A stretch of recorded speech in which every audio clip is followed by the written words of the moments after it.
أعوذ بالله من الشيطان الرجيم بسم الله الرحمن الرحيم والصلاة والسلام على أشرف المرسلين وعلى آله وصحبه أجمعين اللهم افتح علينا وأنت خير الفاتحين اللهم آت نفوسنا تقواها وزكها أنت خير من زكاها أنت وليها ومولاها اللهم اهدنا لأحسن الأخلاق فإنه لا يهدي لأحسنها إلا أنت واصرف عنا سيئها فإنه لا يصرف عنا سيئها إلا أنت وارزقنا الإخلاص في هذا العمل وفي سائر الأعمال يا رب العالمين آمين. Amma ba'd, assalamu alaikum. Tout d'abord, barakallahu fikoum pour l'invitation aujourd'hui. Alhamdulillah, c'est un plaisir d'être parmi vous. Donc aujourd'hui, on va parler un petit peu du Coran. Alhamdulillah, on est dans ce mois du Ramadan. Alhamdulillah, Allah nous a donné la possibilité de vivre un Ramadan de plus, puisque nous sommes encore là aujourd'hui.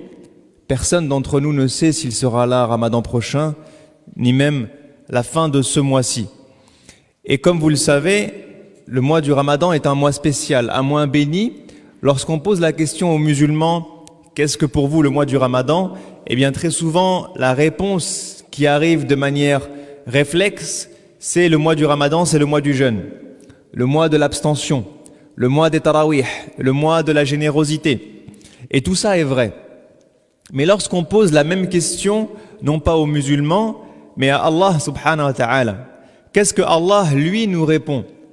Il dit شهر رمضان الذي أنزل فيه القرآن هدى للناس وبينات من الهدى والفرقان. La seule fois où Allah subhanahu wa ta'ala parle du mois du Ramadan dans le Coran, c'est dans ce verset. C'est le seul endroit où Allah cite le mot Ramadan. Et lorsqu'il a cité ce mois-là, il a dit le mois du Ramadan. Il n'a pas dit c'est le mois du jeûne ou des tarawih.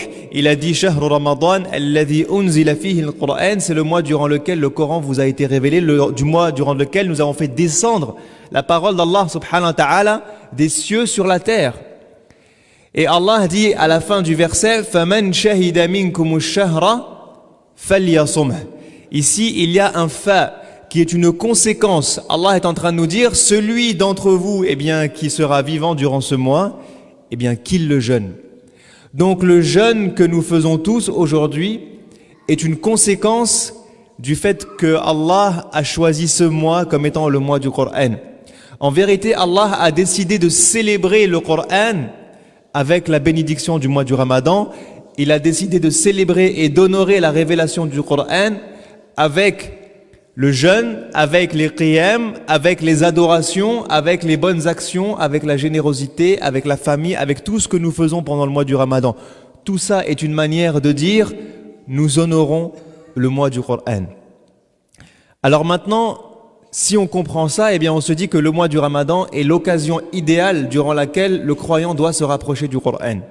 L'occasion idéale durant laquelle le croyant se doit de vivre le Coran, ou un minima de faire un pas vers vivre le Coran. Alors ce qu'on va faire aujourd'hui, c'est que je vais essayer de vous donner des étapes méthodologiques pour vivre le Coran, chacun d'entre nous à notre niveau, Inch'Allah. Avant d'aller plus loin, à votre avis, comment le prophète sallallahu alayhi wa sallam vivait le Coran et quelle était la première des choses qu'il a fait dans ces étapes pour vivre le Coran? Est-ce que vous avez une idée? Iqra, donc ça c'est la première sourate, premier verset qui était révélé au prophète sallallahu alayhi wa sallam. Est-ce que vous voyez comment le prophète sallallahu alayhi wa sallam vivait le Coran ou comment il a démarré son cheminement avec le Coran? Comment? Appliquer le Coran, donc l'appliquer dans son quotidien, oui, d'autres idées? Comment? J'ai pas entendu. Méditer le Coran, donc lire les versets, réfléchir, se poser la question, qu'est-ce que Allah attend de moi? Oui. Il lisait une fois par jour de hizb, donc le fait de relire le Coran ou de le réviser. Donc on sait que pendant le mois du Ramadan, Jibril venait voir le prophète sallallahu alayhi wa sallam pour lui transmettre, retransmettre et réviser le Coran. en entier. D'autres idées, une dernière? Transmettre aux gens qui l'entourent, effectivement. Donc le prophète sallallahu alayhi wa sallam n'est pas n'importe qui, c'est un messager. Allah lui dit donc Allah lui demande de transmettre la parole de Dieu. Il lui dit si tu ne transmets pas, tu n'auras pas accompli ta mission. Donc il a une mission qui est la transmission de la parole d'Allah subhanahu wa ta'ala. J'ai pas entendu ce que je voulais. Comment? Comprendre le Coran. Pour l'appliquer, il faut le comprendre, oui. Huwa al-Qur'an. Donc le prophète sallallahu alayhi wa sallam, Qur'an, il était un Coran qui marche, un Coran vivant. Quand on le voyait, on voyait le Coran. J'ai toujours pas entendu ce que je voulais. Il recevait les révélations, il les vivait, oui. Al-Khulwa, il s'isolait avec Allah subhanahu wa ta'ala, oui. Al-Hifz, c'est ça que j'ai entendu? L'apprentissage, donc il apprenait le Coran, effectivement. J'ai toujours pas entendu ce que je voulais. At-Tadabbur, donc la méditation. Tout ça est vrai, dans tout ce que vous dites est vrai. Warattilil Qur'ana, donc la récitation, la lecture du Coran avec tartil, oui. Warattilil Qur'ana tartila. J'ai toujours pas entendu ce que je voulais. Il faisait la da'wa avec, il invitait les gens à Allah grâce au Coran, oui. Donc tout ce que vous dites est vrai. Et le prophète sallallahu alayhi wa sallam a effectivement fait tout ça. Ce que je veux essayer de faire avec vous aujourd'hui, c'est de trouver des étapes. Pourquoi des étapes? Parce que chacun d'entre nous n'a pas le même niveau de compréhension du Coran. Chacun d'entre nous n'a pas le même niveau de compréhension de la langue arabe. Chacun d'entre nous n'a pas le même passé, ni le même cheminement spirituel. Il y en a, certains d'entre nous viennent à la mosquée depuis 10 ans, 20 ans et pratiquent depuis 10 ans, 20 ans. Il y a certains d'entre nous qui démarrent leur cheminement spirituel aujourd'hui. Il y a des gens qui se convertissent aujourd'hui. Donc l'idée, c'est qu'on voit quelles sont les étapes qu'a suivi le prophète sallallahu alayhi wa sallam depuis le premier jour jusqu'au dernier jour. Et que chacun d'entre nous, eh bien, trouve où est-ce qu'il en est et trouve ses étapes à lui. Alors la première étape pour vivre le Coran, c'est de l'écouter. La preuve en est, c'est que le prophète sallallahu alayhi wa sallam, Allah lui dit dans sourate Al-Qiyamah, La tuharrik lisanaka lita'jala bih, inna alayna jam'ahu wa qur'anah, فإذا قرأناه فاتبع قرآنه ثم إن علينا بيانه. Le prophète sallallahu alayhi wa sallam reçoit la révélation. Et ces versets-là sont révélés au tout début de la révélation. Vous vous mettez à sa place en tant qu'être humain, en tant qu'homme qui vient de recevoir la mission d'être le dernier des messagers pour l'humanité tout entière. Allah lui dit qu'il va lui envoyer le Coran et qu'il doit le transmettre, le vivre, l'appliquer comme vous tous vous l'avez dit. Si on se met à sa place, moi je me dis j'ai deux problèmes avec ça. Le premier, c'est que si je dois retransmettre ce que Allah me dit, eh bien il faut surtout pas que j'oublie. Parce que comment je pourrais transmettre à mes compagnons puis à l'humanité la parole de Dieu si je n'oublie ne serait-ce qu'un mot, ne serait-ce qu'une lettre de la parole d'Allah? Je n'ai pas le droit d'oublier. Ça, c'est mon premier souci. Deuxième souci, vous l'avez dit, je dois comprendre le Coran. Pourquoi? Parce que je dois l'appliquer, je dois le vivre, je dois éduquer les gens, je dois transmettre. Le prophète sallallahu alayhi wa sallam n'est pas juste un transmetteur, ce n'est pas un perroquet. Le prophète sallallahu alayhi wa sallam est un guide, un modèle. لَقَدْ كَانَ لَكُمْ فِي رَسُولِ اللَّهِ أُسْوَةٌ حَسَنَةٌ. Donc si je veux être ce modèle, ce prophète que les gens suivent, je dois comprendre le Coran pour l'appliquer. Et ça, c'est le souci du prophète sallallahu alayhi wa sallam. Donc, qu'est-ce qu'il fait? Eh bien, il répète après Jibril. Il se dit, je vais trouver une méthodologie, d'accord, d'apprentissage, de compréhension, pour être sûr de retenir et de comprendre, alors je vais répéter. Et Allah lui dit non. Lui dit, La tuharrik bihi lisanaka lita'jala bih. N'essaye pas de te précipiter et de répéter après Jibril, c'est pas ce que je te demande. Qu'est-ce que je te demande, ya Rasulallah? Il lui dit, Inna alayna jam'ahu wa qur'anah. Celui qui va te le réciter, c'est Allah subhanahu wa ta'ala. Celui qui va te lire et te l'apprendre, c'est Allah subhanahu wa ta'ala. Jam'ahu, celui qui va le compiler dans ton cœur et qui va faire que tu ne vas pas oublier ne serait-ce qu'une lettre, une haraka du Coran, c'est qui? C'est Allah. Ce n'est pas ta mémoire, ce n'est pas ton intelligence, ya Rasulallah, ce n'est pas ta méthodologie d'apprentissage, non. Inna alayna jam'ahu, c'est nous qui allons sans aucun doute le compiler, le préserver dans ton cœur. Et qu'est-ce que Allah lui dit après? Thumma inna alayna bayana. Ensuite, nous allons te l'expliquer. Nous allons te le rendre clair, al-bayan, limpide. Aucun doute dans le Coran pour toi. Tu sauras exactement ce que Allah a voulu dire. Ça veut dire que le prophète sallam a besoin de comprendre le Coran. On pourrait se dire, il est natif de Quraysh. C'est le messager de Dieu. Il comprend le Coran lui-même tout seul. Eh ben non. Pourquoi? Parce que déjà, les formulations du Coran sont différentes de la langue arabe. Et c'est pas pour rien que Allah met au défi les poètes en leur disant, est-ce que vous êtes capable de sortir quelque chose comme le Coran? Donc la manière dont Allah s'exprime est unique et tout le monde ne peut pas le comprendre, il faut que Allah l'explique. Deuxièmement, le vocabulaire du Coran, avant l'islam et après l'islam, n'est pas le même. At-taqwa ne veut pas dire la même chose avant l'islam et après l'islam. Ad-du'a, as-salat, al-qiyam, tout ça n'a pas le même sens avant et après l'islam. At-tamma, as-sakha, al-waqi'a, al-ghashiya, tout ça ne veut pas dire le jour du jugement avant l'islam. Donc même le prophète sallallahu alayhi wa sallam, même le meilleur des linguistes en Arabie, ne peut pas comprendre le Coran tout seul. Et c'est pour ça que Allah lui dit, ça c'est pas ton problème. Celui qui va te le faire apprendre, c'est moi. Celui qui va te le faire comprendre, c'est moi. Qu'est-ce que je te demande à toi, ya Rasulallah, de faire comme première étape pour vivre le Coran? فَإِذَا قَرَأْنَاهُ فَاتَّبِعْ قُرْآنَهُ. Première étape. Juste tu écoutes et tu suis. Tu te concentres et tu suis. C'est comme vous, quand vous enseignez à quelqu'un, vous dites à vos élèves ou à vos enfants, est-ce que tu me suis? Est-ce que tu suis ce que je suis en train de dire? Suivre quelqu'un, ça veut dire écouter avec concentration et c'est tout. Donc là, Allah subhanahu wa ta'ala nous apprend qu'avant tout ce que vous avez dit, eh bien le prophète sallallahu alayhi wa sallam, il a eu un cheikh. Il a eu un cheikh. Ce cheikh, c'est Jibril alayhi salam. Et qu'avant même de transmettre ou de vivre la parole de Dieu, le prophète sallam a dû l'entendre et l'écouter et suivre ce qui était récité. C'est tout. Donc si nous voulons démarrer notre cheminement avec le Coran, je dis ça parce que parfois les musulmans sont plus royalistes que le roi. On croit qu'on est meilleur que le prophète sallallahu alayhi wa sallam. Et on se dit, moi le Coran, je vais tout de suite l'appliquer. Moi le Coran, je vais tout de suite aller là au tafsir. Mais est-ce que tu as pris le temps d'écouter ce que Allah avait à te dire?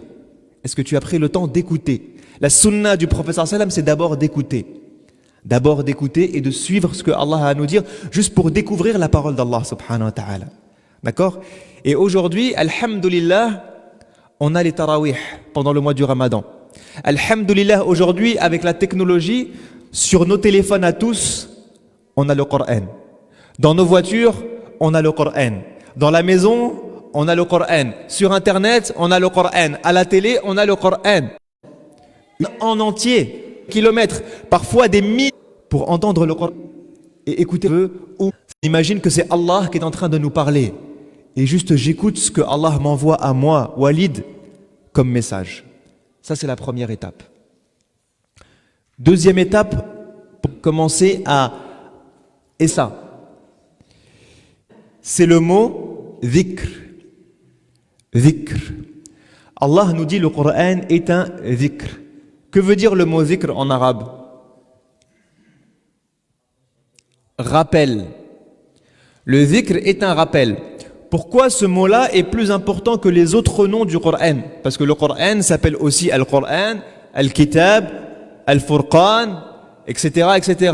As-Sab'u al-Mathani. Vous trouvez plein de noms du Coran. Pourquoi le mot dhikr a une importance particulière? Fadal. Il y a juste une voiture Polo qui bloque le parking à l'extérieur. C'est peut-être quelqu'un, une Polo bleue. Barakallahu fikum. C'est pas sûr que ça soit à l'intérieur, mais on prend la précaution parce que la personne est bloquée. Donc ça, voilà. Désolé. Allah yabarak fik. Alors c'est ça. Allah nous dit Anta illa dhikra. Donc Allah subhanahu wa ta'ala dans plein de passages nous décrit le Coran comme un dhikr, mais ce n'est pas juste le nombre de fois qu'il le fait qui est important, c'est le fait que Allah nous dit Ma huwa illa dhikr. Ce n'est rien d'autre que ça. Si vous voulez décrire le Coran avec un mot, un résumé, eh bien ce n'est rien d'autre qu'un rappel. Alors un rappel de quoi, ya Allah? Le rappel sert à lutter contre, est-ce que vous savez? Contre l'oubli. Lorsque je mets un rappel sur mon téléphone, c'est pour éviter d'oublier de faire ce que j'ai à faire. Lorsque je mets un rappel pour me réveiller, c'est pour éviter d'oublier de me réveiller. Donc Allah nous dit le Coran est un rappel. Mais Allah ne nous a pas dit contre quoi, oublier quoi. Eh bien le Coran est un rappel contre toutes les choses fondamentales de la vie, les essentiels de la vie que Allah nous enseigne et que nous avons tendance à oublier. Parce que Allah sait que l'être humain passe sa journée à oublier. Combien de fois dans la journée, on oublie que Allah est notre créateur? Combien de fois dans la journée, on oublie que Allah nous observe et qu'il est avec nous? Combien de fois dans la journée, on oublie que Allah est Al-Mujib, Al-Sami', Al-Basir, Al-Qarib, Al-Muntaqim, Al-Jawad, Al-Ghafour, Al-Shakour, Al-Wadoud, Al-Afou. Combien de fois dans ma journée j'oublie que Allah est tout ça et qu'il suffit que je lève les mains au ciel pour que Allah me donne ce que j'attends de lui? Combien de fois on oublie Allah? Combien de fois dans la journée on oublie l'importance de la prière, le temps de la prière? Combien de fois dans mes journées on prie et on oublie ce qu'on a dit dans nos prières? Et on oublie ce que l'imam a récité ou ce que moi-même j'ai récité ou combien de rak'at j'ai fait? Combien de fois dans la journée on oublie nos parents? On oublie nos enfants, on oublie le devoir qu'on a envers nos époux, nos épouses.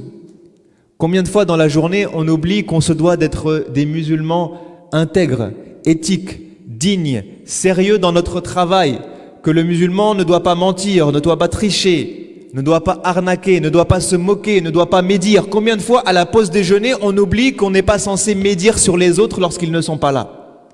Combien de fois on oublie tout ça dans notre journée? Eh bien, on passe notre temps, chaque seconde de notre vie, on la passe à oublier.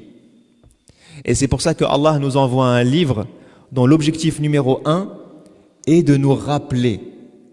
Et vous remarquerez que Allah, lorsqu'il parle de dhikr, eh bien, il nous demande de le faire de manière abondante, régulière. Il nous dit وَاذْكُرُوا dhikran kathira. C'est une des rares adorations que Allah nous demande de faire beaucoup. Beaucoup, beaucoup. Pourquoi? Parce qu'on oublie beaucoup, beaucoup, beaucoup. Parce que même si vous faites un petit rappel, le matin quand vous vous réveillez à 7h du matin, vous faites un petit dars, vous écoutez une invocation, vous écoutez un dars, vous faites du zikr, vous faites du Coran, vous allez vous rappeler d'Allah subhanahu wa ta'ala à 7h du matin. À 7h30, vous avez déjà oublié Allah. À 8h, vous êtes déjà passé à autre chose.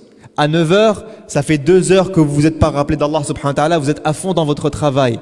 À midi, vous êtes en train de vous divertir, de déjeuner, de prendre du temps. Et à 14h, arrive le Dhuhr, et on le prie en 3 minutes, top chrono. Mais depuis 7 heures du matin, je ne me suis pas rappelé d'Allah subhanahu wa ta'ala. Donc lorsque Allah nous dit de se rappeler de lui avec abondance, avec fréquence, c'est parce qu'il sait qu'on va l'oublier. Et que même si je me rappelle de lui maintenant, dans 10 minutes, j'aurai déjà oublié. Donc plus le rappel d'Allah subhanahu wa ta'ala est fréquent et régulier, plus il réveille le cœur et plus il est profitable.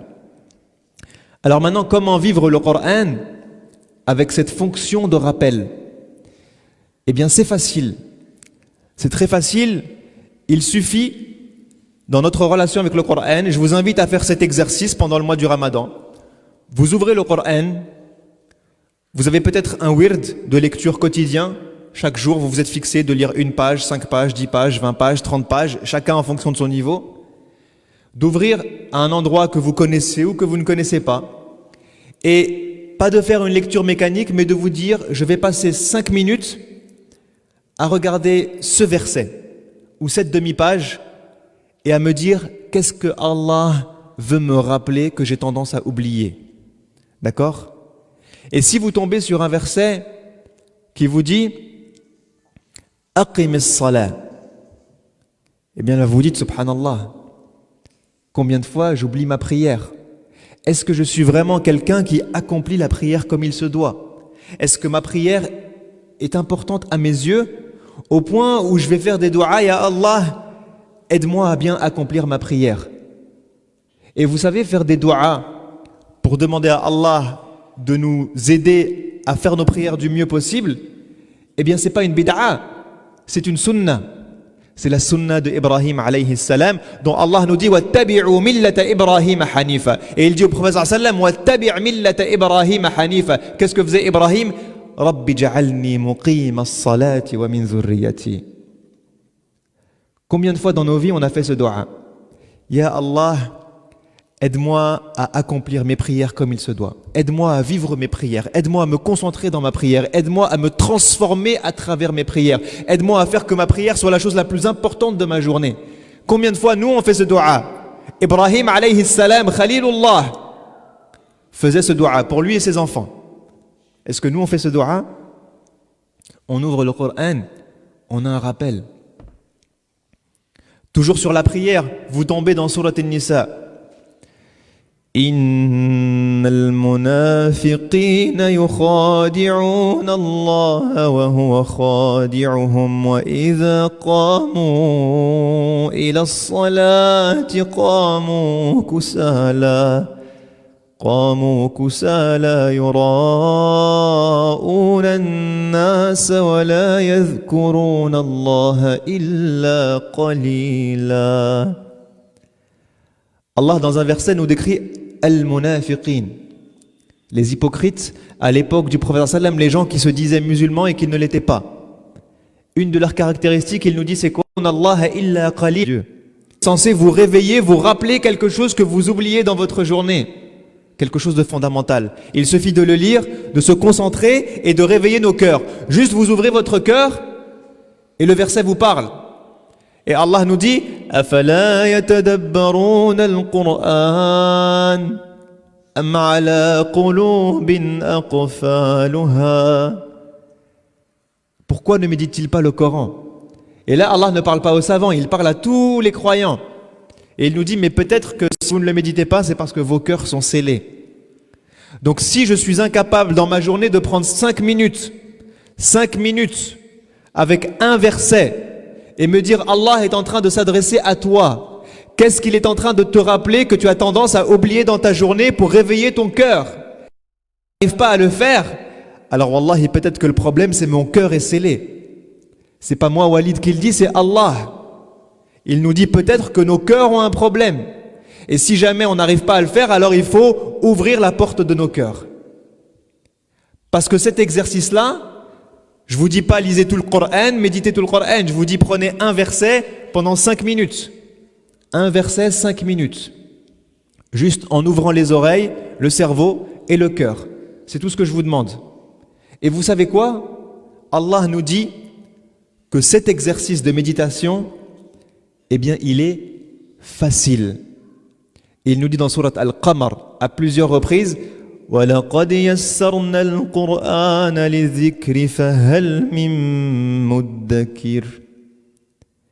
Subhanallah, Allah, c'est la seule fois dans le Coran qu'il nous dit qu'il y a quelque chose qu'on peut faire avec le Coran qui est facile à faire. Facile. Yassarna, ça veut dire facile à faire. C'est accessible à tout le monde. À tout le monde. Et il nous dit, c'est quoi qui est accessible à tout le monde et qui est facile pour tout le monde? C'est d'utiliser le Coran comme un dhikr. وَلَقَدْ يَسَّرْنَا الْقُرْآنَ لِلذِّكْرِ. Et Allah dit après quoi? Il n'a pas dit, est-ce qu'il y a des savants dans la salle? Est-ce qu'il y a des gens qui comprennent l'arabe dans la salle? Est-ce qu'il y a des gens qui maîtrisent le tafsir dans la salle? Est-ce qu'il y a des gens qui ont appris tout le Coran dans la salle? Non, il dit فَهَلْ مِن مُدَّكِرٍ. Est-ce qu'il y a des gens dans la salle qui veulent se rappeler de Dieu? Et celui qui lève la main sincèrement et dit Ya Allah, je veux me rappeler de toi, alors Allah lui dit cet exercice, je te l'ai rendu facile. Donc tu n'as pas d'excuse. Allah t'a dit cet exercice de prendre un verset, ouvrir ton cœur, méditer et te dire qu'est-ce que Allah me rappelle et prendre 5 minutes par jour pour faire ça, c'est un exercice facile. Et lorsque Allah dit facile, il parle aussi à tous les gens qui ne maîtrisent pas l'arabe. Pourquoi? Parce que le dhikr du Coran, si vous tombez sur un verset qui vous parle des parents, Allah vous dit وَقَضَى رَبُّكَ أَلَّا تَعْبُدُوا إِلَّا إِيَّاهُ وَبِالْوَالِدَيْنِ إِحْسَانًا إِمَّا يَبْلُغَنَّ عِندَكَ الْكِبَرَ أحدهما أو كلاهما فلا تقل لهما أف ولا تنهرهما وقل لهما قولا كريما واخفض لهما جناح الذل من الرحمة وقل رب ارحمهما كما ربياني صغيرا. Allah nous dit dans sourate Al-Isra وَقَضَى رَبُّكَ أَلَّا تَعْبُدُوا إِلَّا إِيَّاهُ. La première des choses que Dieu vous a prescrit, vous a ordonné, c'est de n'adorer que lui et uniquement lui. Numéro 1 dans ma vie, c'est qui? C'est Allah. Numéro 2 dans ma vie, c'est qui? Tes parents. وَبِالْوَالِدَيْنِ إِحْسَانًا. C'est toujours la même équation. Dans sourate An-Nisa وَاعْبُدُوا اللَّهَ وَلَا تُشْرِكُوا بِهِ شَيْئًا وَبِالْوَالِدَيْنِ إِحْسَانًا. Toujours pareil. Où que vous regardez dans le Coran, numéro 1, Allah, numéro 2, mes parents. Et Allah vous dit, وَلَا تَقُلْ لَهُمَا أُفْ. Et là je me dis, Walid, combien de fois tu t'es disputé avec tes parents? Combien de fois tu as manqué de respect à tes parents? Combien de fois tu as élevé la voix sur tes parents? Combien de fois tu n'as pas appelé tes parents pendant 1 jour, 2 jours, 3 jours, 1 semaine, tu as oublié tes parents? Combien de fois? Et combien de fois tu as appliqué ce que Allah te demande? وَقُلْ رَبِّ ارْحَمْهُمَا. Combien de fois dans nos journées on fait ce dua, Ya Allah, fais miséricorde à nos parents? C'est un verset clair, il n'y a pas de tafsir, il n'y a pas d'explication, il n'y a pas de méditation, c'est clair. Dis, c'est un ordre de Dieu. Et dis, Ya Allah, fais miséricorde à mes parents, tout comme ils m'ont éduqué, pris soin de moi quand j'étais enfant. Est-ce que j'applique ce verset? Est-ce que je l'applique? Est-ce que je fais ce dua dans ma journée? Oui, non. La réponse, elle est simple. La réponse, elle est simple. Et ce verset, il est facile à méditer. Ça prend 2 minutes à méditer, 1 minute à appliquer. Et lorsque Allah nous dit facile, il s'adresse à l'humanité. Pourquoi? Parce que ce verset, vous le lisez en arabe, vous le lisez en français, vous le lisez en chinois. C'est la même chose. C'est un rappel qui vous dit prends soin de tes parents, fais des dua à tes parents, n'oublie pas ce que tes parents ont fait pour toi. Quelle que soit la langue du monde dans laquelle vous le lisez, le rappel est le même. Le rappel est le même. Vous prenez un verset qui vous parle de la mort. Innal mawta alladhi tafirruna minhu fa innahu mulaqikum. Allah vous dit la mort que vous fuyez. Regardez l'imagerie coranique, la manière dont Allah s'exprime. La mort que je fuis. Ça veut dire quoi? Je ferme les yeux, je m'imagine le verset, Allah est en train de me dire je suis en train de fuir, je cours vers l'avant. Je fuis quoi? Je fuis la mort qui est en train de courir derrière moi. Ça veut dire quoi? J'ai pas envie de mourir. Et qu'est-ce que Allah nous dit? Regardez l'imagerie. Il nous dit fa innahu mulaqikum. Tu cours vers l'avant en pensant que la mort est derrière toi et que tu la fuis. La mort, elle arrive par devant. Mulaqikum. Il vient à vous. Plus tu cours, plus tu te rapproches de la mort. Plus tu marches, tu te rapproches de la mort. Plus tu vis, plus tu te rapproches de la mort. Plus tu fêtes ton anniversaire, plus tu te rapproches de la mort. Fais ce que tu veux, cours comme tu veux. La mort va venir à toi par devant et tu n'as aucun moyen de d'y échapper. Aucun moyen. Il dit au prophète sallam, innaka mayyit. Tu es mort. Eh bien, je lis ce verset et je me dis combien de fois dans ma journée j'oublie que je vais mourir. Combien de fois j'oublie que je vais peut-être mourir demain et que c'est pas le moment de faire des bêtises. C'est le moment de revenir à Allah. C'est le moment de remplir mon compte de hasanat. C'est le moment de préparer ma rencontre avec Allah subhanahu wa ta'ala. C'est le mois du Ramadan. On ne sait pas si on va vivre jusqu'au prochain Ramadan. C'est pas le moment de délaisser le temps. C'est le moment d'optimiser, de rentabiliser chaque seconde de ma vie. Chaque seconde de ma vie. Et ce verset, encore une fois, vous le lisez en arabe, en français, en chinois, c'est un rappel pour l'humanité tout entière qui lui dit « Fais attention, tu vas mourir demain. » D'accord? Et subhanallah, on se rend compte ici de la miséricorde d'Allah subhanahu wa ta'ala parce que les croyants auraient pu dire Allah wal ya'udhu billah est injuste. Hasha lillah. Les gens auraient pu dire mais Dieu nous a envoyé un Coran en arabe. Il n'est accessible qu'aux gens qui comprennent l'arabe ou qu'aux gens qui maîtrisent l'arabe ou qu'aux gens qui ont un savoir. Alors que Allah nous dit que ce Coran, il l'a envoyé à l'humanité tout entière. Et il nous demande de le méditer. Mais comment, ya Allah, on peut appliquer ce que tu nous demandes? Et vous voyez que la miséricorde de Dieu, c'est que Allah vous a dit deux choses fondamentales. Il vous dit, tout le Coran est un zikr. Celui qui veut vivre le Coran en entier en est capable s'il considère que le Coran est un zikr. Et le zikr, je l'ai rendu facile. Donc si je cumule les deux phrases, eh bien tout le Coran est accessible facilement à toute personne. Il n'y a pas de doute. Si quoi? Fahal mim muddakir. Si je veux juste prendre le temps d'ouvrir mon cerveau, d'ouvrir mon cœur et de me rappeler, et je le fais encore une fois en français, en arabe, en chinois, je peux me rappeler d'Allah subhanahu wa ta'ala avec le Coran. Donc Dieu dans sa miséricorde a fait de tout le Coran un dhikr et a rendu tout le dhikr facile. Walhamdulillah. Donc ça, on a dit première étape de notre vivre le Coran, c'est l'écouter. D'accord? Prendre le temps pour écouter, lire, réciter le Coran.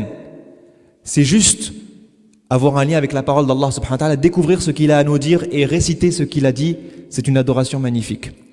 Deuxième étape pour vivre le Coran qui est accessible à tout le monde, eh bien c'est j'ouvre la parole d'Allah, n'importe quel endroit, je prends une page, une demi-page, un verset, 5 minutes, je me pose avec un cœur ouvert et je me dis qu'est-ce que Allah attend de moi, qu'est-ce que Allah m'envoie comme message, qu'est-ce que Allah veut me rappeler que j'ai tendance à oublier. Et si vous lisez ça, ce verset et que vous dites ah oui c'est l'heure de la prière, le rappel a agi. Si vous lisez ce verset, vous dites ah oui j'ai pas appelé ma maman, je vais l'appeler, le rappel a agi. Si vous lisez ce verset et vous dites subhanallah je peux mourir demain, je vais revenir vers Dieu, je vais faire le repentir, quelques moments d'istighfar, le rappel a agi. Ça prend 2 minutes et le Coran aura été vécu avec sa fonction de zikr. Troisième et dernière étape pour vivre le Coran, Allah nous dit dans Surat Yunus يا أيها الناس قد جاءتكم موعظة من ربكم وشفاء لما في الصدور وهدى ورحمة للمؤمنين. Dans ce verset, Allah nous donne d'autres caractéristiques du Coran. J'ai pas le temps de rentrer dans le détail aujourd'hui, parce qu'il nous faudrait des heures pour parler de tout ce que le Coran peut nous apporter, mais Allah nous dit qu'il est une maw'iza. Donc il nous envoie encore une fois des rappels touchants. Al-maw'iza, c'est quelque chose qui touche, qui réveille. Et il nous dit qu'il est shifa'u lima fi sudur. Il est capable de guérir, d'apaiser ce qu'il y a dans les poitrines. Le Coran, lorsqu'on prend le temps de l'écouter, de le méditer, de le vivre, eh bien il nous apaise le cœur. C'est une de ses fonctions aussi qui nous permet de le vivre. Et Allah nous dit ensuite wahuda. Et c'est une des caractéristiques les plus citées d'Allah subhanahu wa ta'ala dans le Coran. Allah nous dit le Coran est une guidance. Ça veut dire quoi une guidance? Ça veut dire que le Coran répond à tout ce dont j'ai besoin dans ma vie.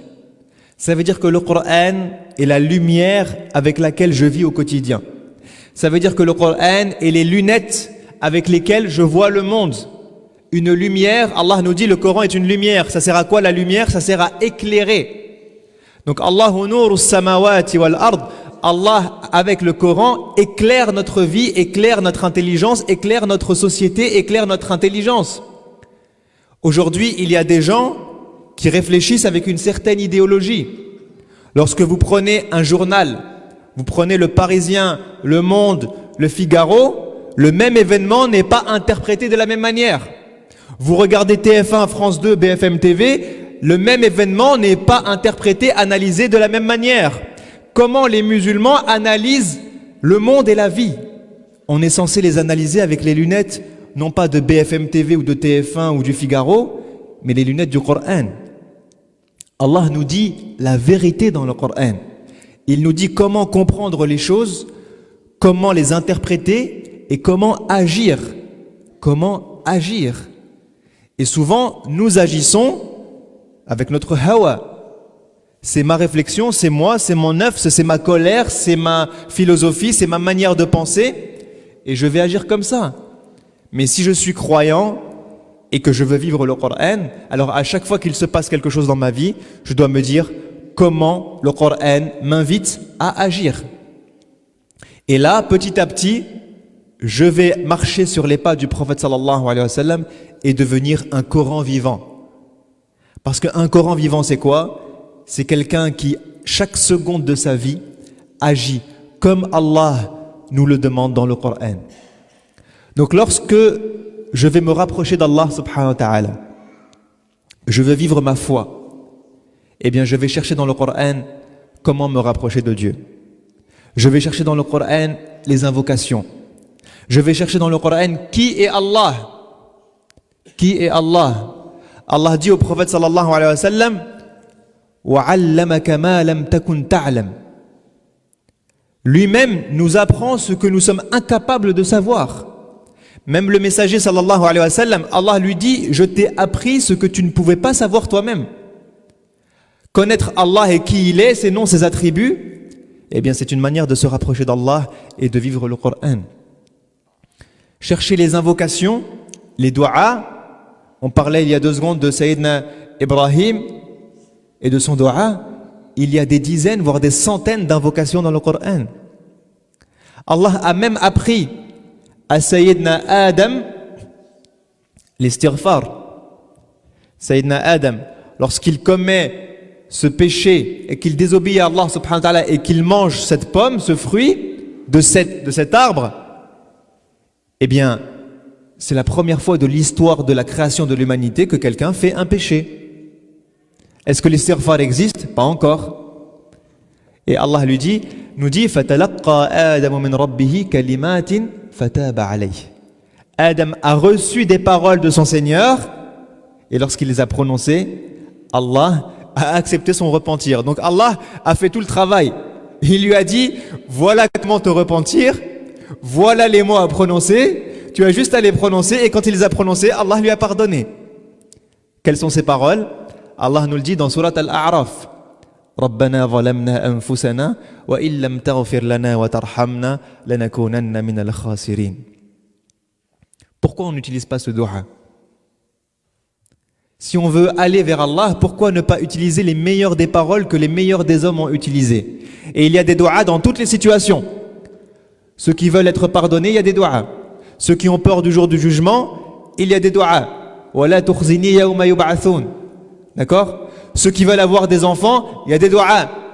Habli min as-salihin. Ceux qui veulent que leurs enfants grandissent bien, il y a des duas. Rabbi ja'alni muqima as-salati min dhurriyyati wajnubni wa baniya an na'bud al-asnam. Ceux qui sont malades, il y a des duas. Inni massani ad-durr wa anta arhamur rahimin. Ceux qui ont le wiswas de shaitan, qui ont des problèmes psychologiques, il y a des duas. Inni massani ash-shaytanu bi nusbin wa 'adhab. Ceux qui veulent la technologie, le savoir, Rabbi habli mulkan la yanbaghi li ahadin min ba'di, Sulaiman. Vous cherchez quoi dans la vie? Vous cherchez quoi? Tout ce que vous cherchez est dans le Coran. Tout ce que vous cherchez dans le Coran. Je veux apprendre à éduquer mes enfants. Eh bien, allez chercher dans tout le Coran les exemples de papa et de maman qu'il y a et comment est-ce qu'ils ont éduqué leurs enfants. Vous avez plein de papas et plein de mamans dans le Coran. Vous avez Sayyidina Ya'qub avec Sayyidina Yunus, avec Sayyidina Yusuf. Surat Yusuf nous apprend l'éducation et l'amour d'un papa. Regardez Surat Yusuf, subhanallah. Elle nous apprend un truc tout bête. Quand vos enfants sont petits, imaginez votre fils qui vient vous voir. Il me dit, papa, j'ai fait un rêve cette nuit. Ah oui? Vas-y, raconte. Eh ben, j'ai fait un rêve. Toi, t'étais le soleil. Maman, c'était la lune. Mes frères et mes sœurs, tous, c'était des planètes. Et vous êtes tous prosternés devant moi. Nous, qu'est-ce qu'on fait si notre enfant, il nous dit ça? Wallahi, mon fils, va dormir, s'il te plaît. Couvre-toi bien.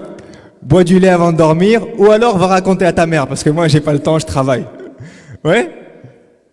Sayyidina Ya'qub, il écoute son fils. Il comprend les soucis de son fils. Il conseille son fils et lui dit, ne raconte pas ça à tes frères et sœurs. Ne raconte pas ça à tes frères, en l'occurrence pour lui. Vous savez, nos enfants, quand ils ont 3 ans, 4 ans, 5 ans, c'est des éponges émotionnelles. Ils sortent, ils vont à la maternelle, ils vont au parc, ils vont n'importe où. Ils reviennent avec plein de trucs dans la tête et dans le cœur. Ils sont incapables de maîtriser ça. Incapables. Et quand ils vous parlent, tout sort dans le désordre. Tout sort n'importe comment. Ils ne savent pas comment dire les choses. C'est des enfants.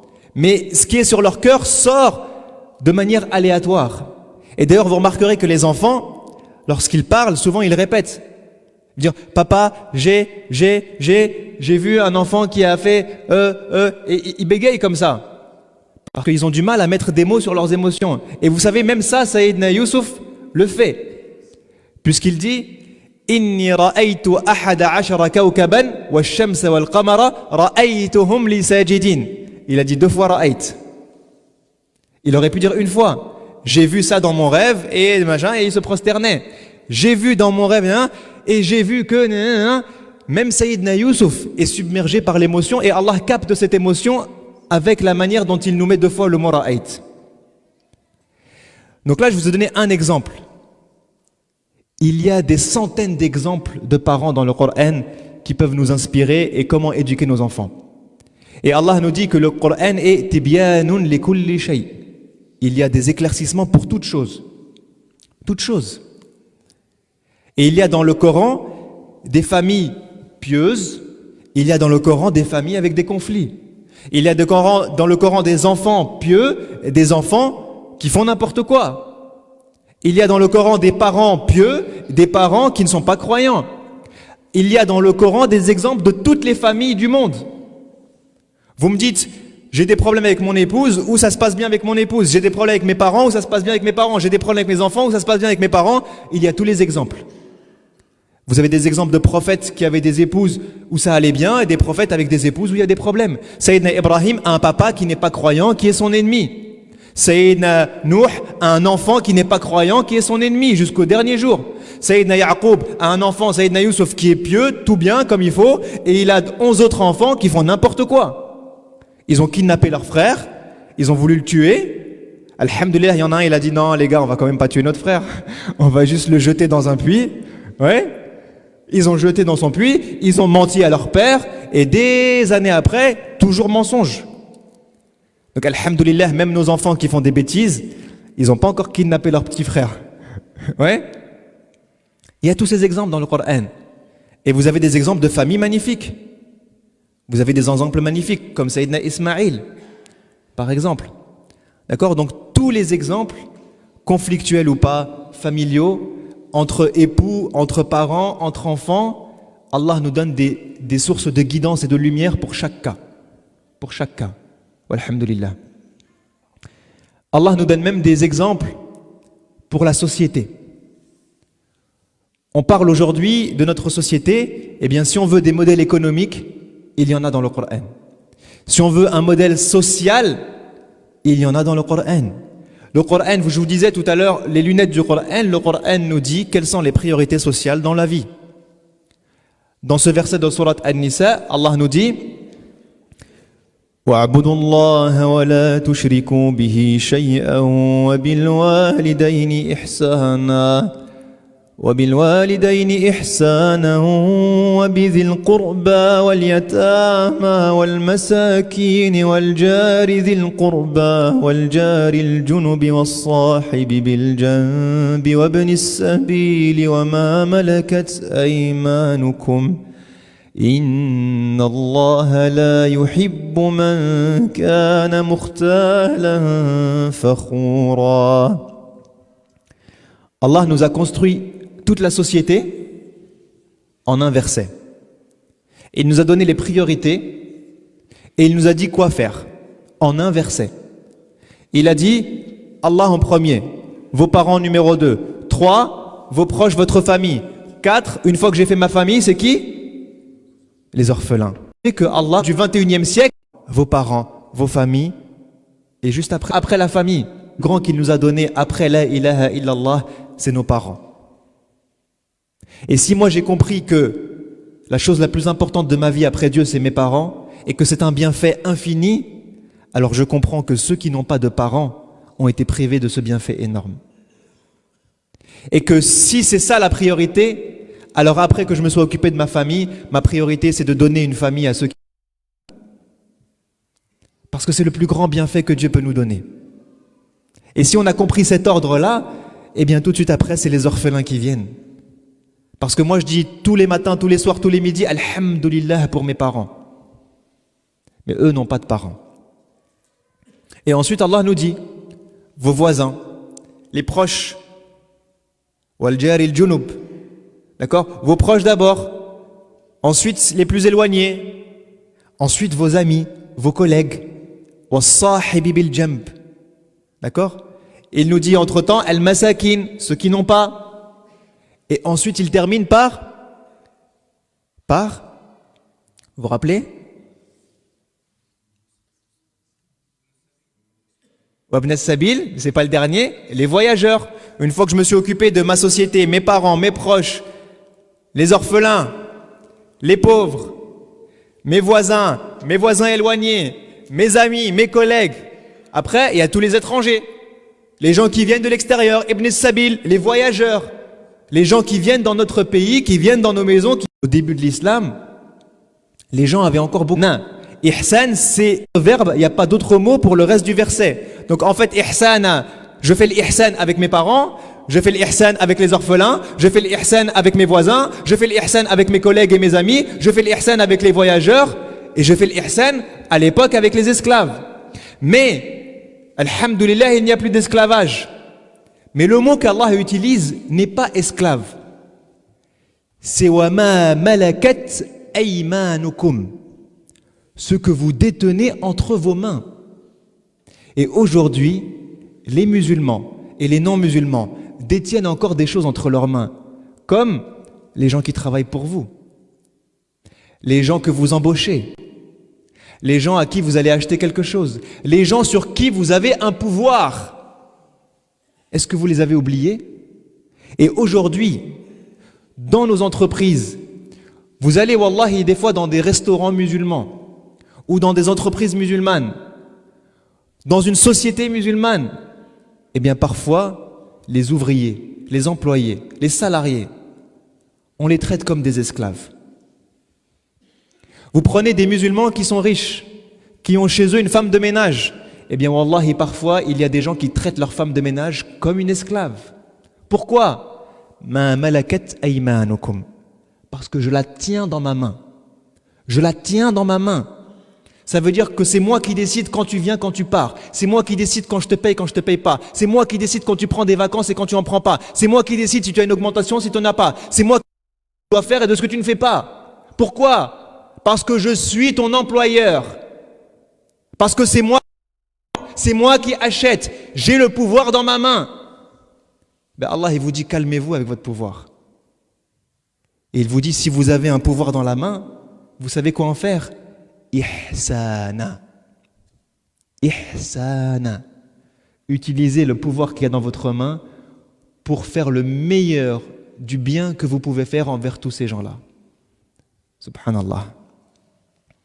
Allah, en un verset, nous a donné le modèle sociétal musulman. Un verset. Donc le Coran contient de la guidance pour tout ce que vous voulez. Tout ce que vous voulez. Et je termine même pour la technologie. Il y en a, et en particulier des jeunes, qui vont nous dire, oui, le Coran, c'est un truc qui a été révélé il y a 1400 ans à des bédouins. Les bédouins, ils connaissent quoi? Ils connaissent le désert, le sable et les chameaux. Aujourd'hui, on est au XXIe siècle. Comment votre livre peut encore marcher au XXIe siècle? Comment moi, jeune musulman de France, je peux allier entre ma foi et la technologie? Eh bien, lorsque Allah nous dit que le Coran est une guidance pour toute chose, c'est Allah qui le dit, c'est pas moi. Donc le Coran est une guidance pour toute chose. Et ceux qui aiment la technologie et qui pensent que le XXIe siècle c'est le top de la technologie, eh bien Allah nous dit quoi faire avec les technologies et il nous donne un exemple de technologie que personne ne pourra jamais dépasser. Quel est-il? Sulaiman alayhi salam. Il a dit quoi? Habli mulkan la yanbaghi li ahadin min ba'di. Ya Allah, donne-moi un pouvoir, un royaume, une technologie que personne d'autre ne pourra porter après moi. Et Allah dit fastajabna lahu. Allah a exaucé son dua. Donc ça veut dire qu'il n'y a pas de doute. Cette dua a été exaucée, donc personne ne pourra porter ça autre que Sulaiman. Même pas au 21e siècle, au 40e milliard de siècles, personne ne pourra faire plus que ce qu'a fait Sayyidina Sulaiman. Qu'est-ce que Sayyidina Sulaiman avait? Allah nous dit fasakharna lahu ar-rih. Il se déplace, il voyage en utilisant le vent. Nous, on se déplace en avion. Depuis combien d'années on se déplace en avion? Ça fait 100 ans que l'être humain se déplace en avion et utilise le vent pour se déplacer. Sayyidina Sulaiman, ça fait des milliers d'années qu'il a fait ça. Allah nous dit Kulla, il lui a donné des djinns, des shayatin, kulla banna'in wa ghawwas. Ce qu'il faut savoir, c'est que le royaume de Sayyidina Sulaiman, c'est tous des fonctionnaires. Les êtres humains, fonctionnaires. Les djinns, fonctionnaires. Les shayatines, fonctionnaires. Les animaux, fonctionnaires. Tout le monde travaille pour le gouvernement. Donc, lorsque Sayyidina Sulaiman sait qu'il y a quelque chose à faire pour le pays, on fait. Kulla banna, on construit. Alhamdulillah, aujourd'hui, on a des gratte-ciel, on a des mosquées, des jolis édifices. Avant, on avait du mal à construire aussi beau. Ça fait des milliers d'années que Sayyidina Sulaiman est capable de construire des choses magnifiques. Warawas, il a des fonctionnaires qui explorent les fonds marins, qui plongent pour explorer les fonds marins. Ça fait combien de temps que l'être humain explore les fonds marins, billahi alaykum? Quelques dizaines d'années? 100 ans qu'on explore les fonds marins? Ça fait combien de temps que l'être humain a compris qu'il y avait un monde en dessous du monde? En dessous de la terre, dans la mer, c'est un autre univers. Presque aussi grand, aussi beau, aussi complexe que ce qu'il y a au-dessus de la terre. Mais Sayyidina Sulaiman avait déjà démarré ça il y a des milliers d'années. Nous, on démarre tout juste. Et il y a des choses que Sayyidina Sulaiman faisait que nous, on n'a rien fait encore. Comme la téléportation.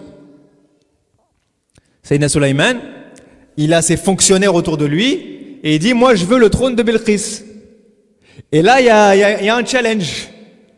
Il y en a un qui dit, moi je vais te le ramener avant que tu ne te lèves de ton siège. Donc c'est quand même rapide, ça veut dire en 2-3 secondes il est là, c'est une belle technologie celle-là. Et il y en a un autre qui dit, moi je le fais avant que tu clignes des yeux, il est là. Cligne des yeux, il est là. Alors je sais pas si c'est de la téléportation, Allah alam, je sais pas comment ça s'appelle. Mais masha'Allah, il avait 2 fonctionnaires qui avaient des belles technologies. En un instant, je ne sais pas si vous avez déjà essayé de fermer les yeux, cligner, vous ouvrez les yeux. Vous voulez une belle maison, une voiture, un truc, un plat pour le ftour. Il n'y a rien qui arrive. Sayyidina Sulaiman, il cligne des yeux, c'est devant lui. Ça, à nous, on n'est pas encore là. Sayyidina Sulaiman, il discute avec des animaux. Il tape l'amitié avec une fourmi. Il rigole avec elle. فَتَبَسَّمَ ضَاحِكًا مِنْ قَوْلِهَا. Il parle avec un oiseau. Tout ça, c'est des fonctionnaires et il communique avec eux. Il rigole avec eux. Il partage des émotions avec eux. Nous, aujourd'hui, les scientifiques apprennent tout juste que les fourmis communiquent entre elles. C'est le top de la technologie. Nous, on sait juste qu'elles parlent entre elles. Voilà. Qu'est-ce qu'elles disent? Bip, bip, bip, boum, boum, boum. Nous, ça s'est arrêté là. Alhamdulillah. Est-ce qu'on peut leur envoyer un message, à part crier et s'enfuir quand on a peur? Rien. Alors que le Coran nous dit que la fourmi, elle est consciente de Sayyidina Sulaiman. D'accord? Puisqu'elle conseille les autres fourmis. Elle dit aux fourmis, faites attention, parce que vous risquez de vous faire écrabouiller. Ouais? Donc elle est consciente de nous, et elle parle et elle conseille les autres avec sagesse. La fourmi. Ça, le Coran nous le donne comme information, la technologie ne nous l'a pas encore donné. Donc le Coran contient de la guidance pour notre foi, notre spiritualité, apprendre qui est Allah subhanahu wa ta'ala, comment l'invoquer, comment éduquer nos enfants, comment étudier, comment travailler, comment se comporter, comment vivre dans la société, quel modèle avoir dans notre société, comment développer la technologie, comment œuvrer pour le bien des gens qui nous entourent. Tout ça est dans le Coran. Donc ça, c'est le dernier niveau de vivre le Coran, c'est de prendre les éléments de ma vie, les chercher dans le Coran et les mettre en application. D'accord? Et ça, ce n'est pas un exercice facile. Tout à l'heure, j'ai dit écouter, réciter, pour avoir ce premier lien avec le Coran. J'ai dit faire du dhikr avec le Coran, se rappeler de Dieu, de ce qu'on oublie dans nos journées, en 5 minutes, c'est facile. Lorsque Allah nous parle de la guidance du Coran, il ne dit pas c'est facile. Il dit c'est... Est-ce que vous savez c'est quoi le mot, l'adjectif qui décrit le plus la guidance du Coran? Huda, c'est le mot qui veut dire guidance, mais quel est l'adjectif? Allah nous dit le Huda, il est quoi? Non? Rahman, non? Allah dit Bayyin. Bayan. Dans le Coran, à chaque fois qu'Allah utilise un adjectif pour montrer quelle est la lumière du Coran, la guidance du Coran, il dit le Coran est soit bayin, bayanan, mubina, d'accord, tibyan, toujours la même racine, bayana. Bayana, ça veut dire quoi? Ça veut dire rendre clair. Ça veut dire que dans ma vie, quand j'avance, je sais la voie que je dois suivre, c'est clair pour moi. Je sais comment adorer Allah, comment l'invoquer, je sais comment éduquer mes enfants, je sais quel est mon rôle dans la société, je sais comment œuvrer, je sais comment travailler, je sais comment me comporter, c'est devenu clair pour moi. Clair pour moi. Mais clair ne veut pas dire facile. Clair, ça veut dire que c'est clair. Mais ça demande un travail de recherche, de compilation, de voir tous les versets qui parlent de l'éducation, tous les versets qui parlent du comportement, tous les versets qui parlent de spiritualité, et me faire une idée claire de ce que Allah attend de moi en tant que croyant qui marche sur terre avec la lumière du Coran. Et ça demande un peu plus de travail. D'accord? Ça demande de se poser avec le Coran, de prendre un stylo, une feuille, de faire des recherches, de regarder la traduction, le tafsir, de compiler plusieurs choses pour se faire une vision globale qui est claire. Mais une fois que vous aurez fait ça, eh bien vous pourrez vivre le Coran avec al-yaqin, la certitude que c'est la vérité qui vient d'Allah subhanahu wa ta'ala et que c'est comme ça qu'il faut le vivre. D'accord? Mais ça demande du travail. Je me rappelle quand j'étais en prépa, on préparait les concours pour les écoles d'ingénieurs et on avait 4 heures de mathématiques et je termine avec cette anecdote, Inch'Allah. 4 heures de mathématiques le lundi matin. On arrivait 8h midi mathématiques. On avait un prof, alhamdoulilah, c'était un fou des mathématiques. Et il démarre la journée, on va faire la démonstration de théorème de je sais pas quoi, un théorème que personne ne connaît de l'histoire de l'humanité, très compliqué, et lui il veut nous montrer comment le démontrer. Ok? Et il démarre, il avait 4 tableaux. Tableau numéro 1, il écrit la démonstration, il continue. Tableau numéro 2, tableau numéro 3, tableau numéro 4. Il a fini, il revient. Vous avez fini de copier? Non monsieur, je vous laisse 10 secondes. 3, 2, 1, c'est bon, j'efface. Je continue. Tableau numéro 5, 6, 7. Il continue. À la fin, on a écrit 10 copies doubles. Il a terminé. Il entoure le résultat comme ça. Et il se retourne vers les élèves. Il dit, c'est clair? Et là, alhamdoulilah, moi j'étais avec les cancres au fond de la salle. Et il y a toujours un élève ou deux qui dit, oui, c'est très clair, monsieur. Je dis, mon frère, nous on n'a même pas eu le temps d'écrire. Allah nous a dit, le dhikr du Coran, c'est facile. Passer 5 minutes pour vous rappeler de Dieu avec le Coran, c'est facile. Vous voulez vivre le Coran, faire que chaque seconde de votre vie soit à la lumière de... Il faut se poser, il faut avoir un moment avec le Coran, il faut rechercher d'une vie. Lorsque Jibril lui a révélé Iqra, et il a fini son cheminement avec le Coran le jour où il est mort. Allah lui a pas dit, tu as 3 ans pour tout vivre, au bout de 10 ans, tu auras ton diplôme de Coran, c'est bon, j'ai vécu le Coran. Non. Vivre le Coran, c'est toute la vie. Ça commence aujourd'hui, ça se termine avec notre mort. Ni plus, ni moins. Donc, j'invite chacun d'entre nous à démarrer le Ramadan, Inch'Allah. Chacun en fonction de son niveau.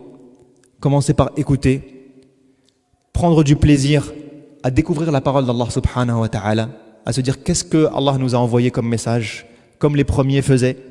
Ensuite, se poser 5 minutes, 10 minutes pour méditer un verset, se rappeler dans notre journée et essayer de réveiller nos cœurs. Et ensuite, faire de notre vie une vie où on vit le Coran et essayer chaque jour de ma vie d'apprendre un petit peu plus sur qu'est-ce que Allah m'invite à faire et à vivre dans ma vie, comment Allah veut que je sois, si je veux être un Coran qui marche, et découvrir ces versets petit à petit et chaque jour faire un pas vers le modèle du prophète sallallahu alayhi wa sallam qui est d'être un Coran vivant. J'espère que chacun d'entre nous pourra en profiter, Inch'Allah, que Allah nous aidera à vivre sa parole, qu'on le retrouvera lui et le Coran le jour du jugement et qu'on sera heureux de les retrouver. Je termine juste pour ceux qui ne savent pas, on a une chaîne avec l'association que je préside qui s'appelle Fikra, F-I-C-R-A. Donc on a une chaîne YouTube sur laquelle on essaye justement de transmettre l'amour du Coran aux gens. Donc vous trouverez sur cette chaîne-là des réflexions, des méditations de un verset. Donc c'est l'exercice que je vous invite à faire là, de prendre 5 minutes. C'est des vidéos qui durent 5 minutes, 10 minutes. Juste prendre un verset, essayer de le vivre dans notre journée. Et vous trouverez aussi le tafsir des 10 dernières sourates du Coran. Pour nous, pour nos enfants, pour nos parents, pour tous les gens qui veulent méditer ces sourates qu'on récite depuis tout petit, qu'on récite plein de fois dans nos journées, mais qu'on récite mécaniquement, essayez de les faire vivre aussi dans nos prières et dans nos journées. Donc la chaîne YouTube s'appelle Fikra, F-I-C-R-A. Donc si vous avez l'occasion, n'hésitez pas. Et mon rêve, ce serait de pouvoir faire tout le Coran. Donc je compte sur vos doigts. C'est pas évident entre le travail, la famille, les enfants, l'association. Donc qu'Allah nous donne la capacité, la possibilité, la foi et la force de nous rapprocher de lui chaque jour de notre vie à travers sa parole, Inch'Allah. On fait un khatm. اللهم لك الحمد كما ينبغي لجلال وجهك ولعظيم سلطانك لك الحمد يا ربنا بالإسلام ولك الحمد بالإيمان ولك الحمد بالقرآن ولك الحمد بالأهل والمال والمعافاة اللهم اغفر لنا ذنوبنا ويسر لنا أمورنا وتقبل منا أعمالنا اللهم أعنا في رمضان على الصيام أعنا على القيام أعنا على القرآن أعنا على الذكر وصلة الأرحام أعنا على الصدقات برحمتك يا حنان يا منان اللهم أخرجنا من رمضان وقد رضيت عنا أخرجنا من رمضان وقد عفوت عنا أخرجنا منه وقد أعتقت رقابنا من النار أجمعين أخرجنا منه وقد قربتنا منك يا قريب وقد قربتنا من القرآن العظيم برحمتك يا أرحم الراحمين أدخلنا الجنة أجمعين مع سيد الأولين والآخرين وأكمل لنا اللذة بالنظر إلى وجهك الكريم وآخر دعوانا أن الحمد لله رب العالمين الحمد لله بارك الله فيكم